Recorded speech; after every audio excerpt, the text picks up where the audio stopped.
nambah semangat buat timnas Garuda Muda kita. Tapi karena kita tuan rumah, ya kan, jadi tambah beban mental nggak? Karena harus menang. Ya. Ini tuan rumah, gimana nih Bung? Tekanan itu kan bisa bolak-balik ya. Tekanan itu bisa membuat tim kita jadi bangkit untuk bisa mengalahkan lawan, tapi juga bisa jadi beban pada saat makin menit ke menjelang akhir pertandingan bahwa kita tidak bisa mencetak gol sama sekali.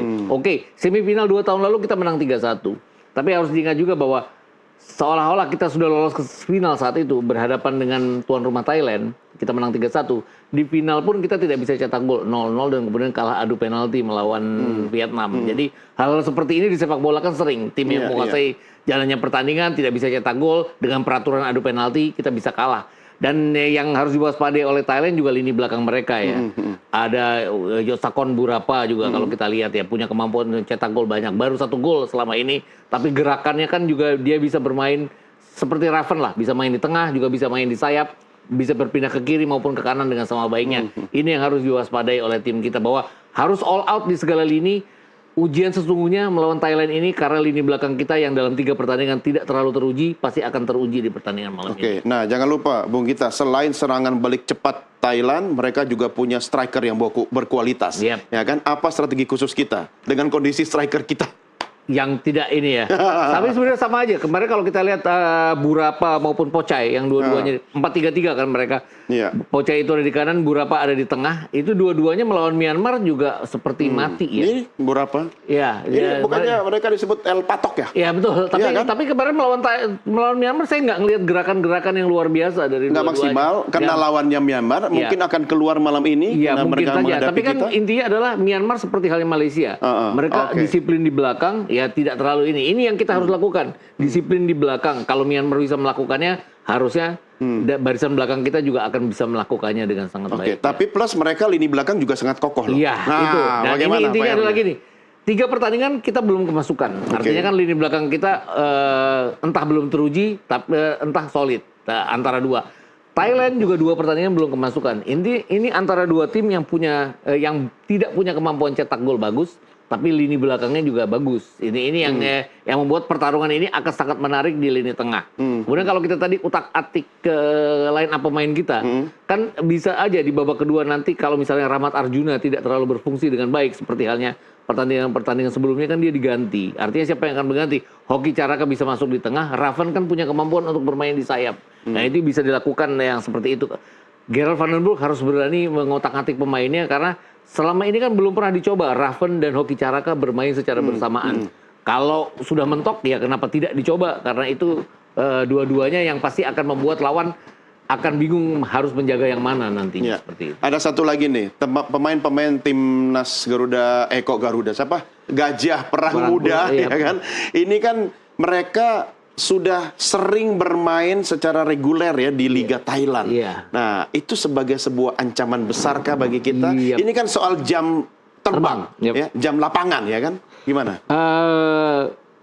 Yang ini ya, pemain lokal kan benar-benar jadi raja di negaranya sendiri di Thailand. Itu yang membuat mereka punya jam terbang. Artinya pemain-pemain muda bukan cuma under 23, under 20 juga banyak bermain di liga teratas mereka. Tapi yang jangan juga dilupakan bahwa tim nasional kita ini kan sudah bermain di senior juga. Artinya Ferrari pernah main di timnas senior, Akan Fikri juga pernah bermain di timnas senior. Artinya pernah punya jam terbang. Victor Detan nanti kalau masuk di babak kedua juga pernah bermain di timnas senior. Jadi secara pengalaman kan juga pemain-pemain kita beberapa sudah bermain di klubnya masing-masing sebagai tim inti di klubnya. Jadi tidak terlalu beda jauh lah dengan Thailand kalau saya pikir ya. Tapi intinya adalah siapa yang bisa colong duluan itu yang bisa memenangkan laga ini. Karena saya yakin dua-duanya akan menutup ketat daerah pertahanan mereka, duel di lapangan tengah. Dan ini antara 2 tim yang tidak terlalu bagus di depan yang harus siapa yang membuktikan bisa mematahkan pendapat itu. Kalau itu bisa dikatakan oleh lini depan kita punya peluang untuk bisa lolos ke final. Tapi kalau dibandingkan dengan kondisi fisik performa maksimal antara 2 kesebelasan ini, siapa yang lebih unggul sebenarnya? Kalau dari masa istirahat, seharusnya Thailand ya. Kenapa? Thailand baru bermain 2 kali. Walaupun pertandingan terakhir mereka lakukan di 2 hari yang lalu. Mereka hanya punya waktu istirahat 1 hari. Mepet ya. Ya mepet. Tapi kita kan punya waktu istirahat 2 hari. Tapi mereka baru bertanding 2 kali sejauh ini. Kita sudah bertanding 3 kali. Walaupun pertandingan melawan Brunei banyak pemain kita yang tidak dimainkan di 2 pertandingan sebelumnya. Contohnya Ferrari, Brandon Schumann di depan, di lini belakang juga tidak dimainkan di 2 pertandingan. Ini bisa menjadi acuan bagi Karel van den Burg pada saat dibutuhkan 2 center back ini bisa menggantikan center back kita. Karena center back kita kan intinya adalah Kadek Arel dan Kakang, tapi Ferrari juga punya kemampuan yang sama. Dia pernah jadi kapten timnas senior AFF tahun lalu. Jadi secara pengalaman dia juga punya. Saya pikir juga waktu istirahat yang lebih lama dari kita juga tidak akan terlalu berpengaruh banyak untuk kebugaran tim ini. Oke. Nah, sekarang coba kita lihat dari aspek masing-masing pelatih kedua kesebelasan. Apa yang bisa Anda baca? Kalau saya lihat Gerald van den Burg lagi berusaha untuk menjadikan ini sebagai batu loncatan bagaimana nanti AFC Asian Qualifiers ya. Pada saat kita harus berhadapan dengan Laos, berhadapan dengan Macau, berhadapan dengan lawan berat seperti Korea.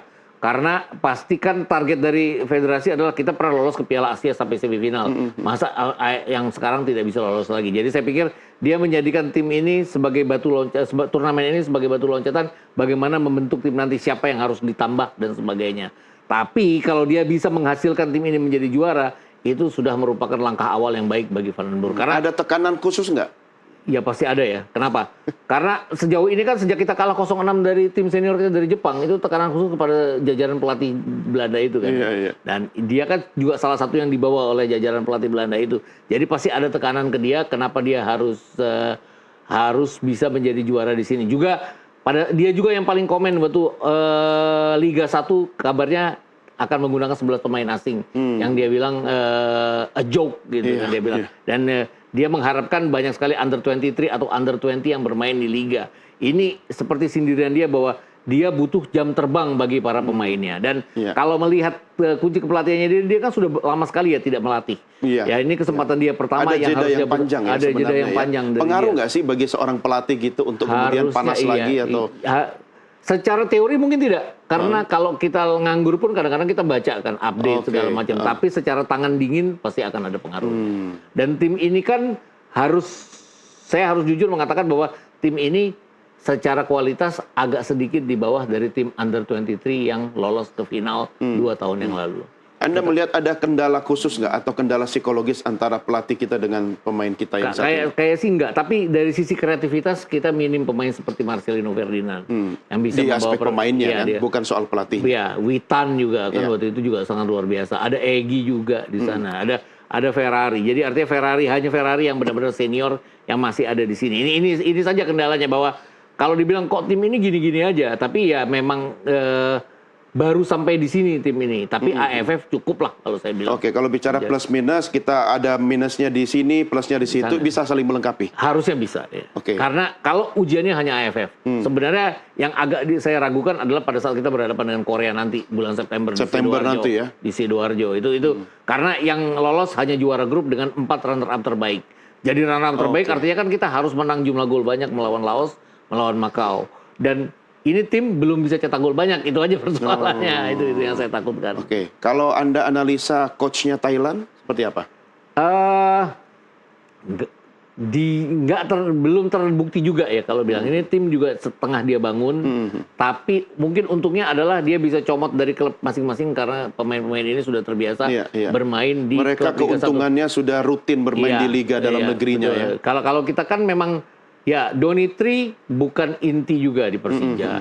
Ferrari inti di Persija. Tapi kalau kita Kadek Arel di Bali United kan bukan pemain inti juga. Jens Raven di Dordrecht juga kan jarang juga dimainkan. Bali United belum memulai liga mereka. Jadi hal-hal seperti itu. Alkan Fikri juga, dia pemain terbaik, pemain muda terbaik Liga 1 musim lalu. Dari satu sisi Ryan Hanan membuktikan bersama Persija juga, tapi dia cukup baik. Jadi artinya yang dikhawatirkan Van den Burg sebenarnya tidak terlalu banyak, tidak terlalu harus dikhawatirkan. Kenapa? Karena banyak pemain-pemain juga yang punya pengalaman, tapi tidak keseluruhan seperti halnya yang dimiliki oleh Thailand. Dari aspek kepelatihan, kalau soal bicara pembinaan pemain muda, Anda melihat pelatih kita ini artinya sudah di jalur yang tepat. Kalau kita bicara tentang pembinaan, ini kan jam terbang, jam lapangan bagi para pemain kita untuk nanti karir mereka di masa depan seperti apa? Betul. Repotnya adalah sekarang kan dengan peraturan bahwa boleh 11 pemain asing ya. Nah, kemudian Pak Erik kan mengatakan hanya 7 yang boleh bermain. Tapi kalau saya pikir juga 7 itu tetap kebanyakan ya. Kalau dibilang mengacunya ke Eropa, bahwa di Inggris pun banyak pemain asing. Tapi kan pemain asingnya berada di dalam satu jajaran Uni Eropa. Jadi nggak bisa dibilang pemain asing. Sedangkan kita benar-benar pemain asing. Dan ini yang membuat pemain-pemain kita, contohnya lah, kita tidak punya striker lokal yang bagus setelah Bambang Pamungkas dan Kurniawan Dwi Yulianto. Kenapa? Karena semua pemain, semua klub ya punya strikernya striker asing semua. Lihat Persib juara kemarin, ada David da Silva, ada Ciro Alves, ada Tyrone. Jadi artinya tim ini lebih mementingkan gelar juara untuk jadi pemain asing daripada harus membina klub. Mereka tetap membina pemain-pemain lokal dari SSB-nya masing-masing, tapi tidak dijadikan pemain inti mereka, itu aja jadinya. Susah banget ya untuk striker itu ya. Kalau targetnya mau juara gimana? Kalau misalnya Doni sama saya jadi pelatih, kita duel misalnya, ya kita pakai pemain yang terbaik. Kalau peraturan masih memungkinkan kita pakai pemain terbaik, kecuali dibilang bahwa tidak boleh pakai pemain asing sama sekali, lokal maupun ya. Tapi kan liganya terus jadi dianggap tidak menarik untuk ditonton ya, jadinya seperti itu. Tapi semenarik apa jaminannya malam ini? Anda bisa sampaikan? Saya yakin akan tetap menarik. Artinya duel di lapangan tengah di dalam sepak bola itu kan sesuatu hal yang sangat menarik. Iya, ya lebih asik lagi kalau nonton langsung di GBK. Cuma persoalannya adalah masuk ke sepertiga lapangan lawan, itu yang kalau kita tidak bisa cetak gol yang akan bahaya. Tapi Thailand juga mengalami kendala yang sama, saya pikir juga. Dan artinya sama posisinya. Kan kalau penonton udah bayar, banyak yang bilang gini loh ke teman-teman saya, terutama yang tidak terlalu mengerti sepak bola ya. Gue udah bayar mahal, enak nih kalau sampai adu penalti. Malah adu penalti itu kan sesuatu yang dihindari oleh kedua tim. Jangan sampai adu penalti, karena situasinya kan sangat tidak menguntungkan untuk tim yang lebih menguasai jalannya pertandingan. Ya, coach kita juga tidak mengharapkan ada penalti sebenarnya. Karena itu kan antara sial dan tidak sial aja ya. Bukan adu strategi. Tapi saya pikir pertandingan nggak akan boring pertandingannya. Karena dua-dua tim sama-sama ingin mencari tiket untuk berhadapan dengan Vietnam. Dan dua-duanya punya kemampuan yang mirip sama untuk bisa lolos ke final. Nah ini dia, Vietnam sudah menanti. Apa yang bisa Anda katakan ketika Vietnam sudah, tadi sore ya, sudah selesai, dia sudah siap menghadapi siapapun. Waktu undian grup itu keluar, saya juga berpikir bahwa, tadinya saya berpikir bahwa Indonesia akan ada di grup B. Tapi nggak mungkin kan, karena tuan rumah itu ada di grup A. Saya pikir grup A yang akan terdiri dari 3 tim, grup B 4 tim, grup C 3 tim. Sehingga Indonesia akan berhadapan dengan runner-up terbaik. Tapi dengan Indonesia 4 tim, rasa saya runner-up terbaik akan datang dari grup A, yang membuat kita akan berhadapan dengan juara grup C. Secara formatnya sudah seperti itu. Dan ini yang memang tidak menguntungkan bagi kita, dan menguntungkan buat juara grup B seperti Vietnam jadinya. Karena walau bagaimanapun kan Filipina sebangkit apapun kan masih kualitasnya di bawah dari Indonesia, Thailand dan juga Vietnam. Bicara kualitas itu harus yang dilihat sekarang nggak sih? Atau ini bagian dari proses pembinaan? Karena kan U23 setidaknya kita bicara jangka panjang gitu kan? Ya, yang sekarang dan proses pembinaan selama ini. Ya. Karena kalau U23 kan berikutnya adalah mereka harus masuk senior. Beberapa pemain ini baik Thailand, Vietnam maupun Indonesia kan sudah masuk ke senior. Jadi memang pembinaannya sebenarnya jalan, tapi tidak jadi gini. Kalau Vandenberg mengambil pemain-pemain dari klub lokal itu tabungannya nggak banyak dibandingkan dengan Thailand, dibandingkan dengan Vietnam yang memang sudah banyak under 23-nya yang bermain di liga masing-masing. Filipina juga tidak terlalu banyak karena liganya belum terlalu banyak jalan gitu aja. Oke. Ada nggak sih pengaruh atau dampak yang negatif bagi timnas Thailand yang berlaga di GBK dengan lapangan hijau kita yang kondisinya seperti ini? Cuaca kan nggak jauh beda lah ya, Indonesia sama Thailand gitu beda. Kan? Kemarin sih saya lihat Malaysia nggak terlalu terpengaruh dengan rumput ya. Rumput GBK kan juga masih ya, begitu ditendang naik ke atas hilang kayak bukan rumput yang bagus gitu kan. Saya pikir ya nggak akan terlalu banyak juga pengaruhnya. Mereka waktu di negaranya kondisinya seperti apa? Ada informasi nggak? Nggak, saya nggak punya informasi tentang lapangan mereka. Tapi yang saya lihat adalah lapangan di sana, lapangan di Indonesia kan yang bagus mungkin lapangan seperti Bali United ya, yang rumputnya rata segala macam. Itu yang tidak terlihat di GBK sampai sejauh ini. Ini yang, tapi saya pikir juga tidak akan terlalu berpengaruh bagi Thailand maupun Indonesia maupun Vietnam nantinya. Mungkin yang akan berpengaruh dukungan penonton juga ya. Kemarin melawan Malaysia, terlepas apapun dukungan penonton itu kan sangat penting bagi kita.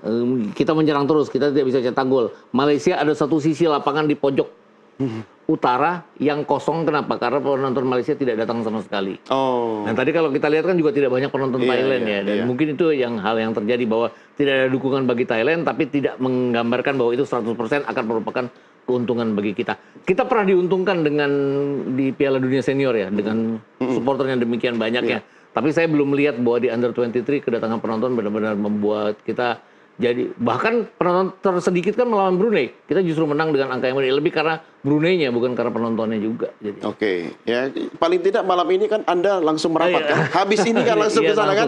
Oke, sebelum berangkat, prediksi skor berapa malam ini? Saya takutnya ini kita sampai ke adu penalti. Janganlah, janganlah. Kalaupun kita menang 2-1 harusnya ya.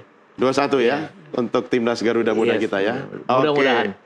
Kalau ketemu sama yang Thailand, bilang tadi pesan saya, sawadikap. Sawadikap. Karena cuma itu yang saya tahu gitu. Saya juga. Ya. Bung Gita, terima kasih. Sama-sama. Ya, kita doakan timnas kita malam ini sukses dan berjaya menghadapi timnas muda Thailand. Pemirsa, inilah akhir diskusi kita dalam NTV Prime Dialogue. Jangan lupa dukung timnas Garuda Muda kita malam ini yang akan berlaga melawan tim Gajah Perang Thailand di Gelora Bung Karno, Senayan, Jakarta. Jangan kemana-mana, NTV Prime segera kembali sesaat lagi.